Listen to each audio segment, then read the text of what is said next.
Hi, welcome to Community Homeworks, where we help our neighbors maintain safe, sustainable, and dignified homes. My name is Samantha Dietz.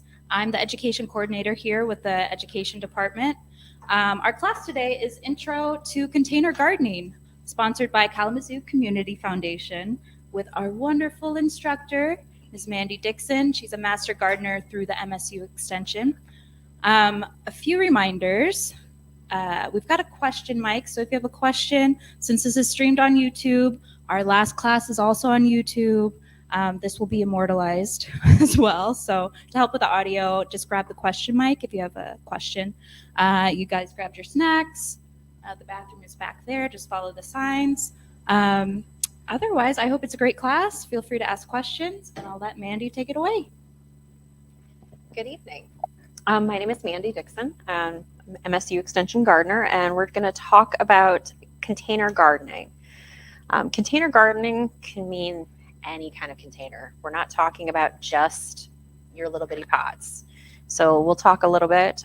Some of the stuff I'm going to reference, I'll go very quickly through things we covered last week. So if you missed last week's, make sure you catch it on a replay. So we're going to talk about plant needs, different kinds of containers, designing and planning your containers, maintaining the garden, because even containers have to be maintained, and some of the end of the season and some resources. So plant needs we went through quite extensively last week, so we're going to just talk through it very quickly. Plants need sunshine because it allows plants to convert carbon dioxide water into food for the plant. Most of your vegetable type plants want 8 hours or more. There are some partial sun and plants. Shade living plants typically require less than 4 hours.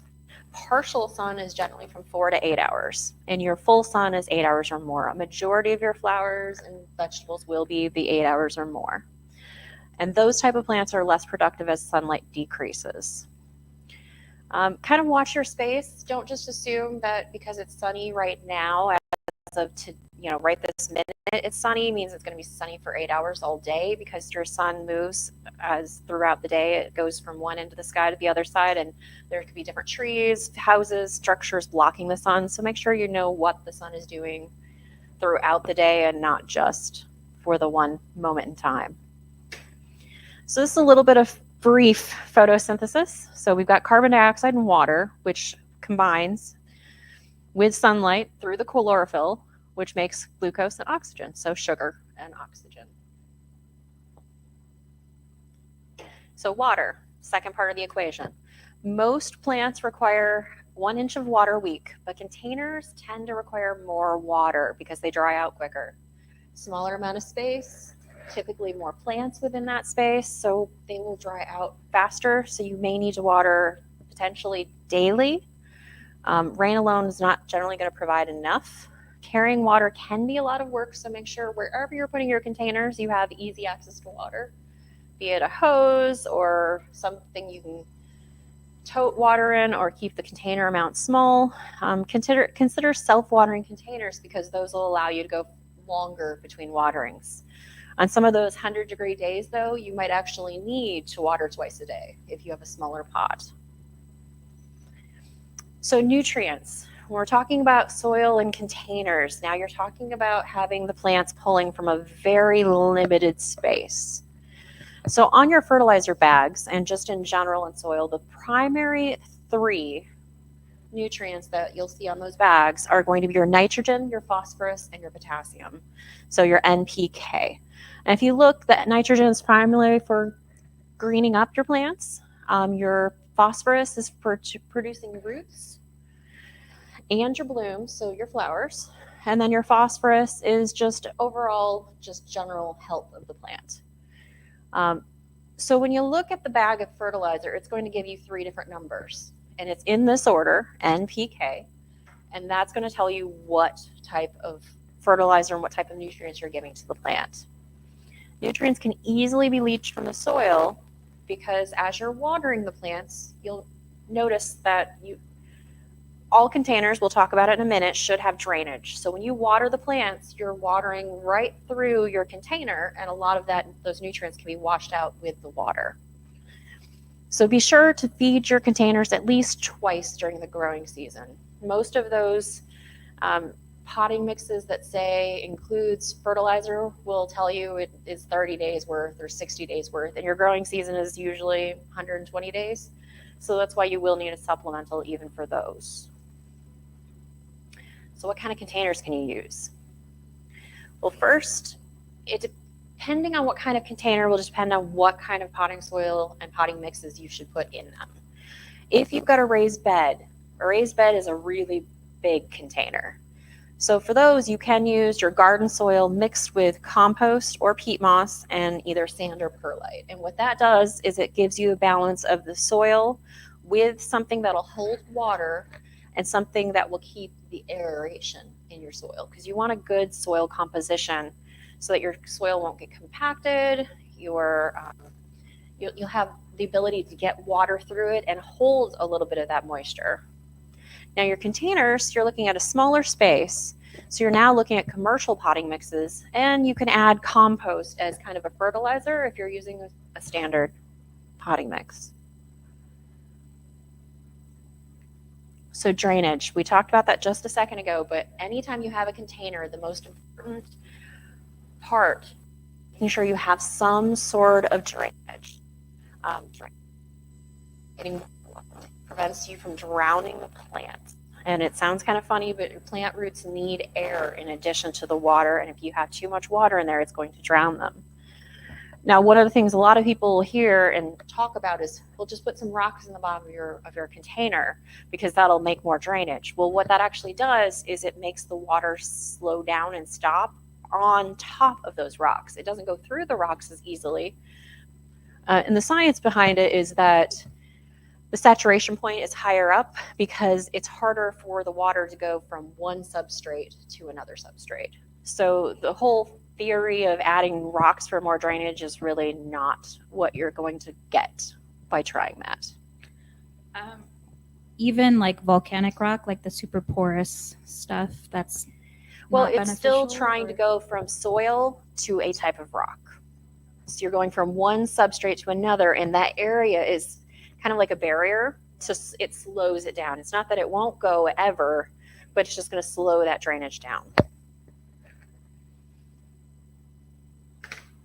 So you can have your in-the-ground garden, like we've, traditional gardening, or an in-ground, a raised bed garden, where if you look, there's not even sides on these, but they're still considered a raised bed because they have a defined border and it's not in the ground. So they've raised them, they've added some additional garden soil, some additional mixes. Most of the time when you do this, you're going to add something with walls because this is going to wash away pretty quickly. But it's just a different type of raised bed. So here's a couple of examples of different kinds of raised beds. So you're basically taking that above ground raised beds, and now you've put some logs on it. You've got some woven willow type of a thing. You've got a bed that's in the square foot gardening style. Typically, you don't want it more than 4 feet wide. Why? Because it's hard to reach in the middle of your bed if it's more than 4 feet wide. So the whole point of a container is that you can actually work with it and work in it. And if you have it too big, you're not going to be able to reach everything. Don't use railroad ties, pressure treated landscape ties, telephone posts, because they have a lot of chemicals that could leach into your soil. And consider laying a hardware cloth on top of the bottom to help reduce your chances of having moles and groundhogs and woodchucks sliding underneath from the bottom. But here's a bunch of different examples of different kinds of containers that you can use. Realistically, you can use anything you want as long as it'll hold soil and you have drainage. So if you look here, there's a radio flyer wagon. I'm going to assume they have holes, because usually there's screw holes in the bottoms of those wagons. You got gutters here. Some people use gutters and put them on the sides of their house for planters. You've even got a car. Anything that can hold soil and has drainage can be used for a container. So think outside the box. Yes, I've actually used kitty litter containers. The nice big ones work great for small tomato plants and pepper plants. They work great. Here's another container that I thought was kind of fun. You've got your toilet, old used toilet. Well, somebody cleaned it up and used it for planter. A garden soil bag where they just cut open the top of the bag and put the plants right in there, put some holes in the sides and the bottom to make sure that it has drainage. So didn't even have to work too hard at that one. So you're planning and you're designing. So one of the things I like to remind everyone when you start gardening and when you start doing these containers is start small to match your time and ambition. If you've never grown before, don't decide you're going to fill up whole half of your garden, half of your yard with containers and get started and grow a million things because you can, because you have the space. If you have the space, you're going to overwhelm yourself if you're not comfortable with the amount you have. So start small. Start with a couple of things that you want to really grow the most. But also be aware if it's out of sight, out of mind. Out of sight, out of mind means that you put it somewhere and you're not going to see it on a regular basis. So what's going to happen is you're going to come out and you're going to forget about it and it's going to dry out. And then you're going to come out 4 days later after a string of 90-degree days and your plants are going to be dead because you forgot about them and didn't water them. One of the nice things about having containers is one, you can move them. But even if you can't move them, you can put them in a place where you can see them easily. And that'll help you maintain them, help you take care of them, and make sure that you're always seeing what's going on. So here's some herb combinations, or some basically different plant combinations. These are the herbs. So you can put your parsleys and your basils and your oreganos and mint or thyme. All of these can be put in containers. Now, one of the things you'll notice is I pulled out mint, oregano, and thyme, that they should always be grown in containers. Well, these plants tend to spread like wildfire. You're going to end up with, if you try to put them in the ground, you're going to end up with those plants everywhere in your garden. Mint is notorious for spreading yard in no time at all, and unless you really want that everywhere, including in your neighbor's yards, keep them in your containers. There. Your kitchen, keep them there. Or wherever you're going to grab them easily and have some for dinner. You're like, oh, I'm cooking, let's just go grab a sprig of parsley. Yeah. I heard that having some kind of herb could be beneficial for like pest control, like insects and stuff. Could you talk about that a little bit? A little bit. Herbs have a very strong, distinct scent. Most herbs have some sort of scent, and a lot of those different herbs are a deterrent for pests. It's not going to necessarily scare them off permanently, but they just don't like the smell. It's not a permanent form of control, but if you have it here, it's less likely to go to the thing next to it. But if a pest is hungry enough, they're going to go to the plant next to it. But it does help some, especially those strong smelling mints and things like that. So here's some common container vegetables. So you can have cucumbers. Cucumbers are great, especially your bush varieties. They're great for small spaces. You can climb them, you can put them on trellises. In fact, the vining varieties that climb are great on trellises. This year I ended up kind of accidentally growing my cucumbers up my sunflowers. I put sunflowers near the cucumbers. They kind of kept just going toward them and eventually started climbing the sunflowers. And they're happily, I've got cucumbers dangling from my sunflower stalks. So it's kind of nice. Tomatoes, there's a lot of different varieties of tomatoes that'll do great in pots. Obviously, your raised beds can grow almost anything, but your determinate and dwarf varieties of tomatoes will grow fantastically. Now, what you've got for tomatoes is you've got indeterminate and determinate. And what indeterminate means is it's going to keep growing the entire season. They just keep growing up and up and up and reaching to the sky as far as they can go. I've seen them 10, 15, 20 feet tall before. Your determinate varieties tend to grow up to a certain point, whatever that level is, and then they produce all of their fruit at once. Now, the indeterminate ones, as they're growing, they're producing along the way. So they're continuously producing throughout the whole season. So the nice thing about determinate is, one, you're going to get more of those shorter heights typically, but they also produce all at once. So if you want to do some canning, you want to make some salsa, this is a great type of a tomato for you to get a large production, a large harvest in a very short amount of time. So we've got the orange hat micro dwarf that I brought in last week. He's just a little guy like this and dozens of little orange tomatoes. And that's perfect size for just a little teeny tiny little container. So another great container veggie plant is your lettuces. Examples, crisp head, butterhead leaf, any kind of lettuce you want to grow, be it loose leaf or heads or even just loose salad blends. They also work great, excuse me.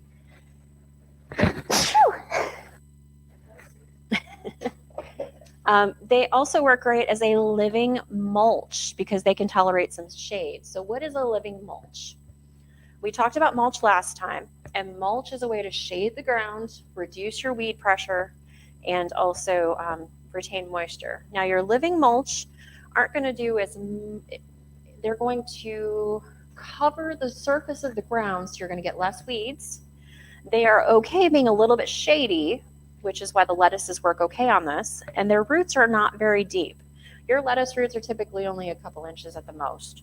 So they don't compete with the bigger plants for nutrients and moisture.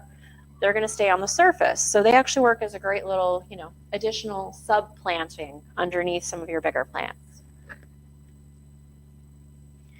So flowers. Everybody likes to grow flowers in containers because they're just pretty.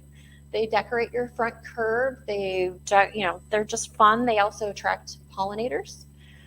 So you get a lot of butterflies and bees and all the fun stuff with containers. So I'm going to go really briefly into some design concepts, but just very, very briefly. So one of the design concepts that you'll hear a lot about is what they call, I'm calling it the shape design concept, but it's really, there's three parts to it. One is called the thriller, one is your filler, and one is your spiller flowers. These are the different kinds of flowers. So in this example, you'll see my tall, very brightly colored is my thriller. I've got these that trail over the sides is considered a spiller. And then this one, which isn't currently flowering much, got a little couple. This is your filler because he kind of just falls in the middle and doesn't really trail over much. So he's going to just fill in the rest of it. Now, frequently with a bigger pot, you'll have a couple of different fillers, maybe a couple different spillers, but for this size pot, that's all I could fit. So that's one design concept. You can also do it based on color. One of the keys, though, is just make sure you have a variety of either a variety of plants or a single type of plant that you fill up the whole pot with. Those are really the two different types of container combos. But you can use colors. If you look at the color wheel, they suggest, you can use complementary, like your oranges and blues together, your reds and greens, violets and yellows. You can use ones that are next to each other on the color wheel. That's another common usage, or monochrome, doing all white and all purple. Really, it's whatever you think looks good. It's all about design and preferences. Everyone has their own idea of what looks good. Play with it, see what you like. But this, if you want to do a combo, kind of helps give you somewhere to start. So the things you want to think about when you're designing your garden for the curb appeal, not necessarily for production, but for curb appeal, you want to look at your colors that are involved, your textures, and your shapes. So I don't know how familiar you are with herbs and various kinds, but if you look down here in the bottom left, we have some chives. So those, when they get nice and tall, those are going to be like your thriller. You've got some basils, those fill in nicely, and they're more of your filler. And then usually we have some creeping thyme or some something that kind of trails over. Usually your creeping thymes or your thymes will trail over the sides. Some of your oreganos will. And that's where you can actually still get those three pieces even in an herb garden that's edible. And there's even, and it's not in this specific picture, but I think in this next picture in the middle, you can see that here on the left, there's a little bit of purple. That looks like a purple basil. So there's actually a lot of different colors involved in some of your herbs and your container plants, even if they're vegetables and edibles. So you're gonna look for your colors, your textures, and your shapes. So the right container, like I said, you can use pretty much any container you want as long as it has drainage. There's different materials: plastic, glazed pottery, clay, wood, not treated. We don't want those pressure treated timbers. Metal, cloth grow bags. You saw we had soil bag. The only thing you have to do is make sure there's proper drainage. Drainage holes should be greater than a 1/4 inch.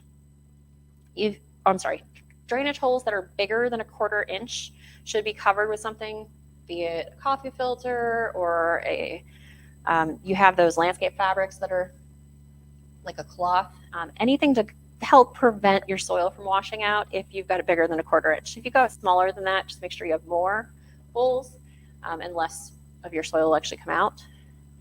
Consider a self-watering container. Down here, if you look, what they did is they put grocery bags, like cloth reusable grocery bags, filled them with soil, and then put them in a little kiddie pool. So that was their version of a self-watering container.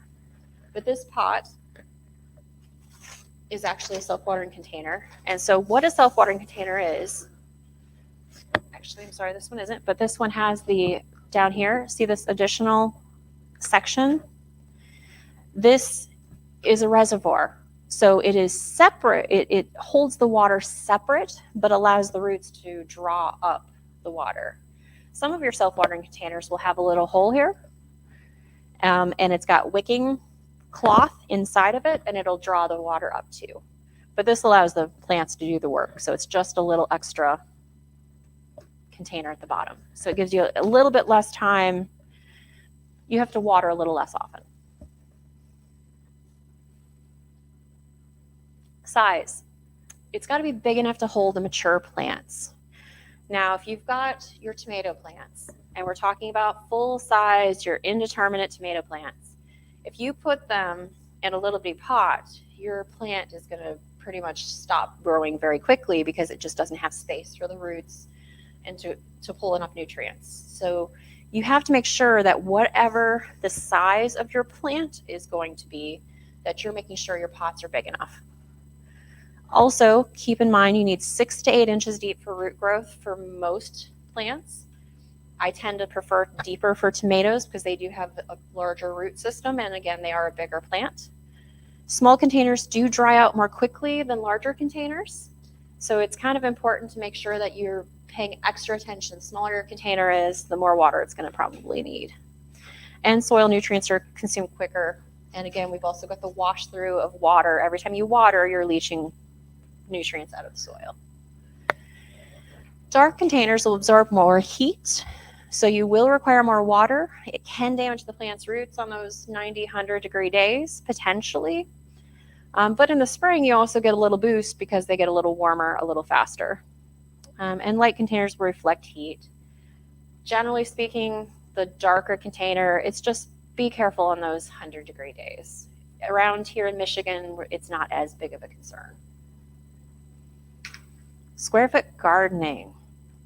One of the nice things about square foot gardening is it's very organized. It's a very nice, clean layout that helps you lay out your garden in a nice, easy to find manner. So you more easily know what's a weed and what's not. When you've got a nice square, you're like, okay, this square I put a tomato. Anything that's not a tomato in this square, I can pull out because it's a weed. So what they do is they lay out your bed. Usually it's a 4x4 square, 4 foot by 4 foot, typically. Again, you don't want it wider than 4 feet because you can't reach the middle. And you lay it out in 1 foot grids. So you've got a 4x4, so you've got 16 grids, and you pick one thing to plant in each square. Now, if you want to have a lot of green beans, for example, and let's say your green beans have to be 4 inches apart, you can put 4 of them, they have to be 6 inches apart typically for green beans, so you put 4 of them in one 1 foot square because you've got room for 12 inches, so 2 green beans each direction. So you put your 4 green beans in your 1 square, and then you can put your carrots over here, 16 carrots in a square if they can fit however closely together this package. We did talk about seed spacing, and that's a lot of last week, so make sure you take a peek at that. You can also reduce the amount of seed you're using because you're designating this much. Instead of doing a whole bunch of thinning, you're actually laying your seeds exactly where you want them, and you're not just putting a whole row and then coming back and thinning them later. Vertical.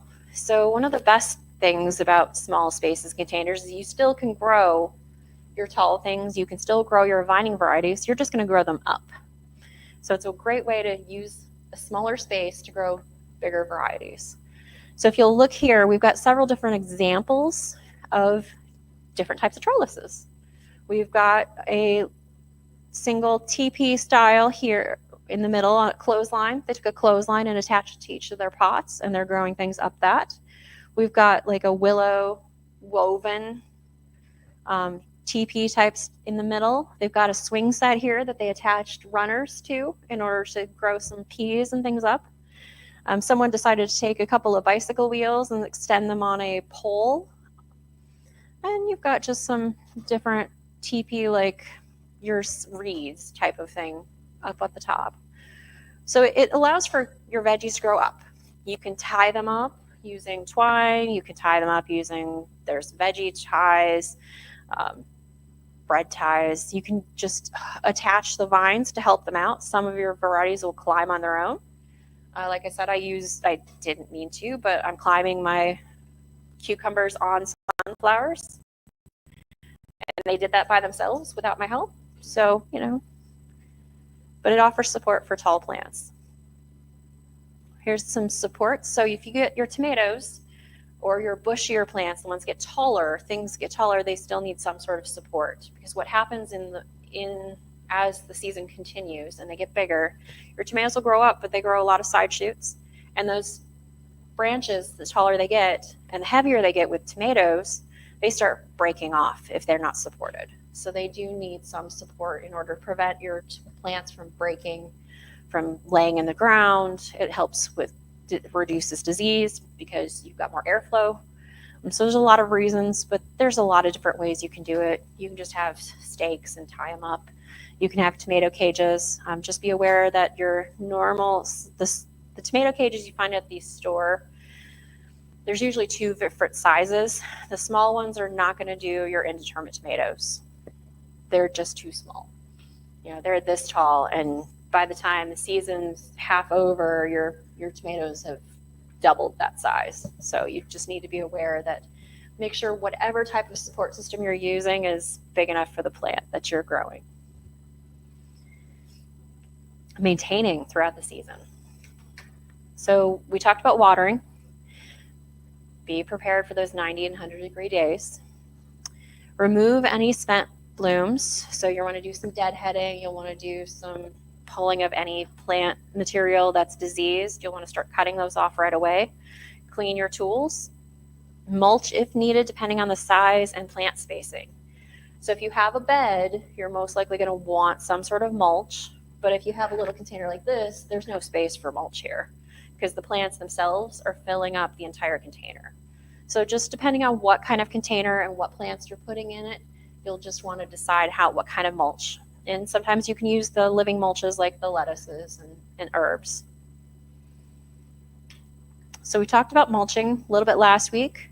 The big thing about remembering about mulch is that it improves the soil, it reduces your watering pressure, reduces your weeding, conserves water, reduces disease. So this just gives you a little bit of the benefits.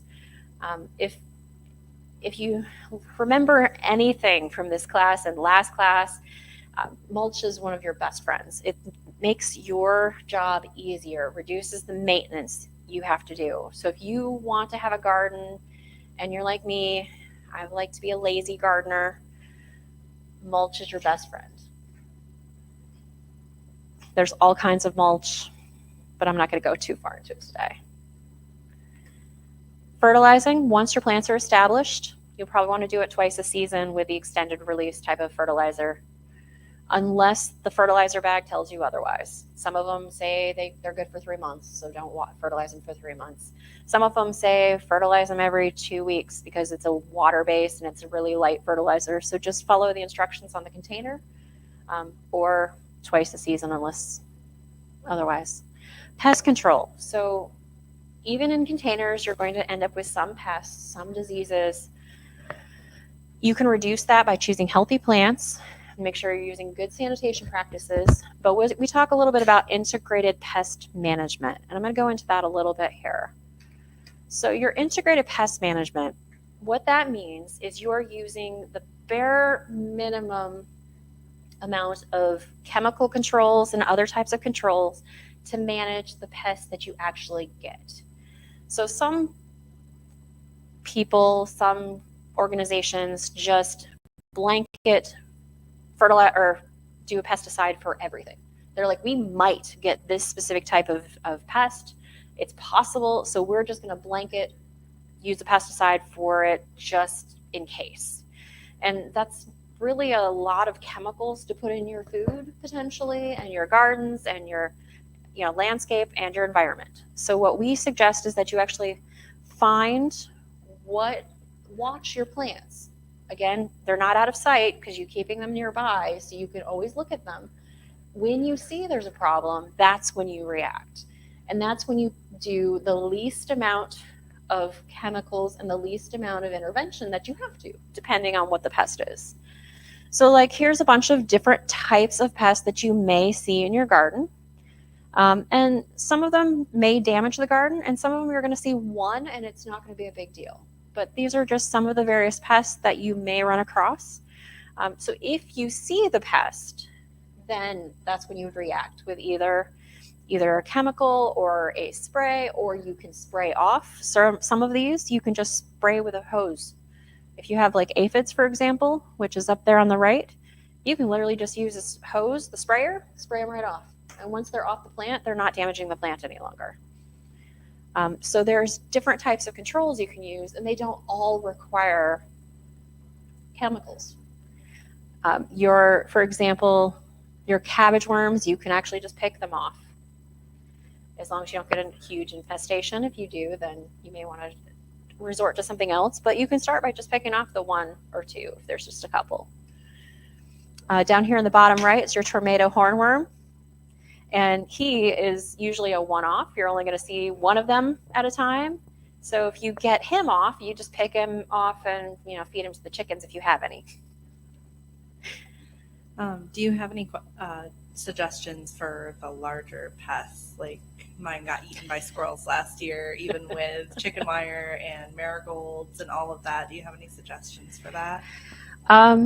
Generally speaking, your bigger pests are a big problem. I ended up with an electric fence, which then went out, and I went out 2 days ago and a woodchuck had gotten in and ate all of my green beans.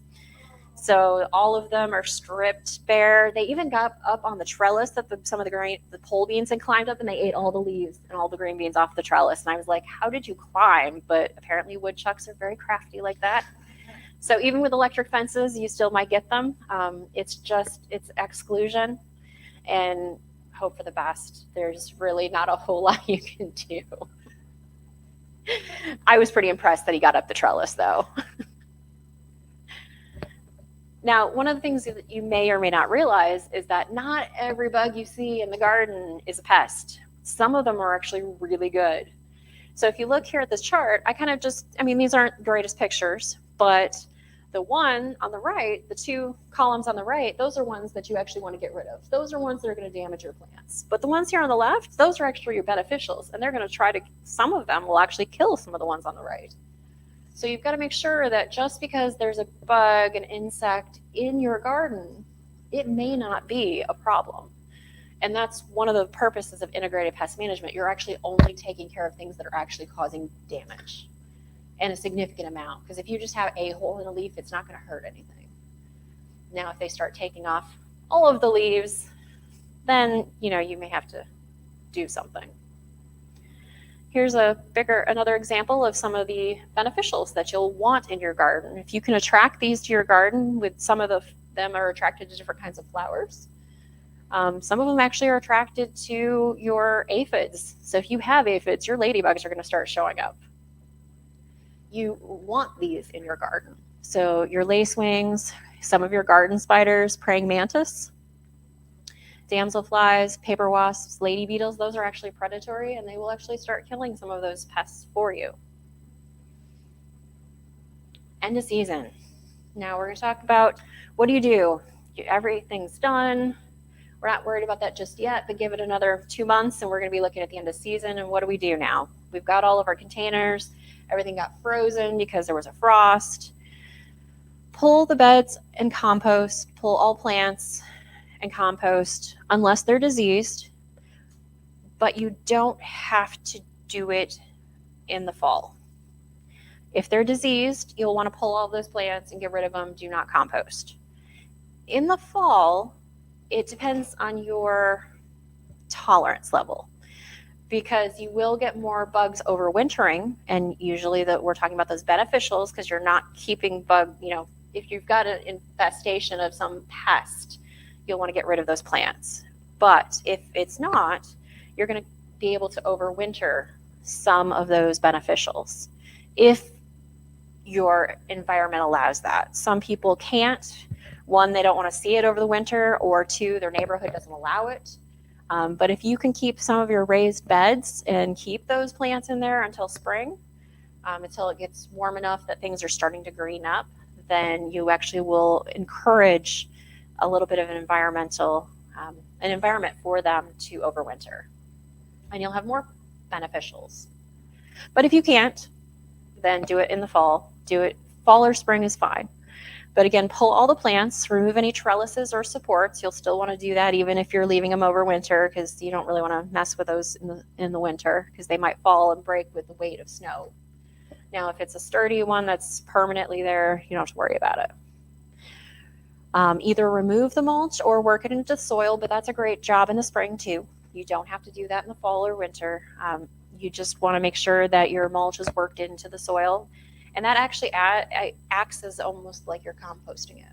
Your mulch will start breaking down in the soil and add additional nutrients. Inspect, repair, or replace any beds. So you just want to keep an eye on them. A lot of your beds, your wooden beds, if you've got wooden raised beds, they start breaking down over time. If you have containers, most of your containers you're going to want to actually empty out in the fall because the winters that we get may cause breakage of your containers. The freeze-thaw cycles that happen in the winter can potentially break some of your containers. Now, you're not as worried about that for plastic containers, but just be aware that a lot of containers don't make it well through the winter. Remove any supports. You can put the soil into the compost pile, or you can leave it for the next year. You can reuse that soil, at least in the bottom portion of your containers if they're a bigger one. Or you can just throw them in a compost pile and it'll work into that and will add nutrients to your compost pile. Clean your containers with a 10% bleach solution and let it dry. So your 10% bleach solution is 1 part bleach to 10 parts of water. To 9 parts water, so you have 10 parts total, 1 to 9. And then you can also use that to clean your tools. So if you are cleaning up diseased leaves, diseased stems, you're going to use your pruners. You can also clean with that solution for your pruners. You want to make sure if you cut out or pull out any diseased plant material that you clean any tools that you use that before you cut something else, otherwise you're going to spread that disease. And if you're keeping things in containers, you can move them. You can either move your containers empty into an unheated garage, shed, something so they're not out in the weather. And you can also do that with certain types of plants if you're overwintering them. So like my oregano, I actually leave it outside in the container, but I put the containers in a sheltered spot and I mulch over the top of it. So some of your plants that will go year after year and will continue just to come back, you can put them in a sheltered position where they will, and then mulch them. Mulch the top, mulch around them, depending on the size of the container. It depends on how much mulch you need to cover them in. But basically, you're just creating like a winter blanket with mulch. And you can keep them over the winter in a protected spot.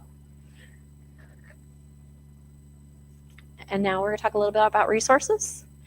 So there's different internet resources and books that'll be useful for you for containers. And we each made sure you all had this container gardening in Michigan for veggies and herbs. Now this talks a little bit about some of the items that we've discussed today, and hopefully this will help you, but this also refers you to the Smart Gardening website, which is Gardening in Michigan, and it's an MSU site, so you're going to get your science-based information from there. So versus just, we all know, anything on the internet, it must be true, right? It's got to be true because it's on the internet, but anyone can post anything on the internet. So this is just one good source for you to know that you're getting science-based information. Square Foot Gardening, if you're interested in that, there's squarefootgardening.org. Growing a Greener World is a BBC production that they have a secondary website about, and it's all about growing gardens in a sustainable way. And you've got a couple of books, the Vegetable Gardener's Bible and Plant Science for Gardeners, just a couple of suggestions. And we are going to do a hands-on project after this class wraps up. I guess I'll wrap up, do the concluding remarks. Thank you, Mandy, so much. This wraps up the instructional portion. Now we enter the hands-on, but I did want to give a quick reminder that next week we have Intro to Composting, so we will continue to build off this series with Mandy. And please make sure you grab a schedule. We've got an ice cream social coming up. Thanks again to our sponsor, Kalamazoo Community Foundation, and let's get digging. Gardening. All right, bye.